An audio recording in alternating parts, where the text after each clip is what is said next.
ચાલો મિત્રો, હું કૈલાસ સોલંકી. બધાને મારા જય શ્રી કૃષ્ણ. મિત્ર, એક દાદીમા હતા. દાદીમાને કોઈ હતું નહીં, તો એને ઘરની ધ્યાન રાખે એવું કોઈ હતું નહીં. એટલે પડોશી હતી બાજુમાં, એને કીધું કે બેન, મારે બહાર જવાનું છે અને એક દિવસ તું મારા ઘરની ધ્યાન રાખજે ને. તો પડોશીની બાઈ કે કાંઈ વાંધો નહીં, હું ધ્યાન રાખીશ.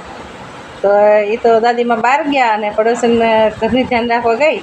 તો દાદીમાના ઘરમાં ઘણી અનાજની બોરી ભરી હતી. તો એ જોઈને પડોશની લાલચ થઈ, એટલે એક બોરી લઈને વહી ગઈ. એટલે લઈને જાતી હતી ને ત્યાં એક વાસડો બાંધ્યો હતો દાદીમાનો. એ વાસડો દાંત કાઢવા મળ્યો. તે પડોશીએ પાછો વળીને જોઈ તો કોઈ હતું નહીં, પણ એ વાસડો હતો ને દાંત કાઢતો હતો.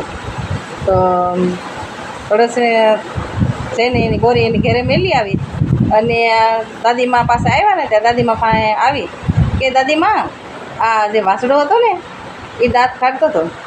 તો કે કોને ખબર બેટા, કળજુગ છે દાંત કાઢતો હોય એ કે મેં ખબર નહીં કે.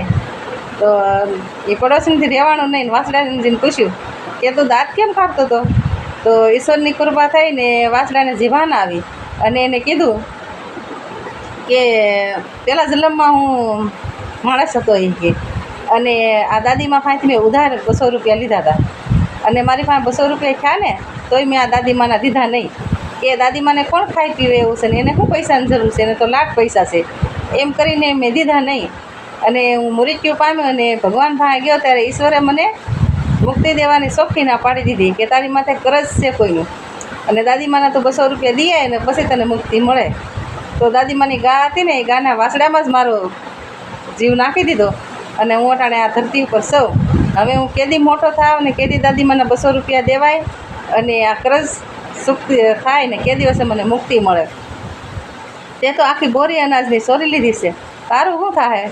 એટલું કહેતા તો બાઈને પગ નીચેથી ધરતી વહી ગઈ અને દાદીમા પાસે ગઈ ને દાદીમાના પગ પાસે બેસીને કીધું કે દાદીમા, આજ મારાથી મોટામાં મોટી ભૂલ થઈ ગઈ છે, મેં તમારી અનાજની બોરી ચોરી લીધી છે, મને માફ કરી દો દાદીમા.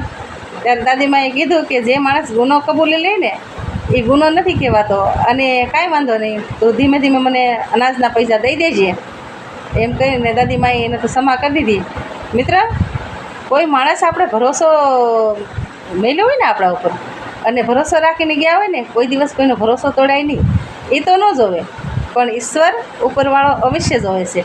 તમે વિચાર કરો કે એ તો ઘરધણી તો નથી જ, પણ ઉપરવાળો તો છે ને, ઉપરવાળો અવશ્ય જોવે. એટલે એક ગામમાં 3 ભાઈ રહેતા હતા.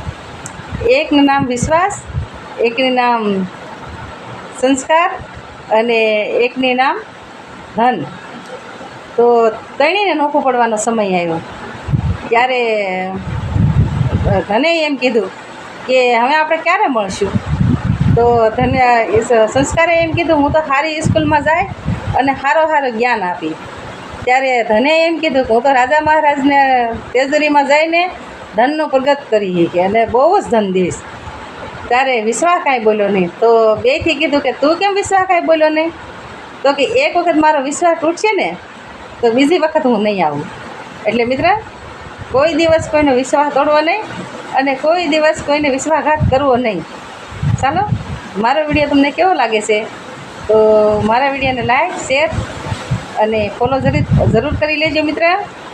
અને આપણે યુટ્યુબમાં મમાઈ કૃપા ચેનલ છે, એમાં જઈને સબસ્ક્રાઈબ કરજો.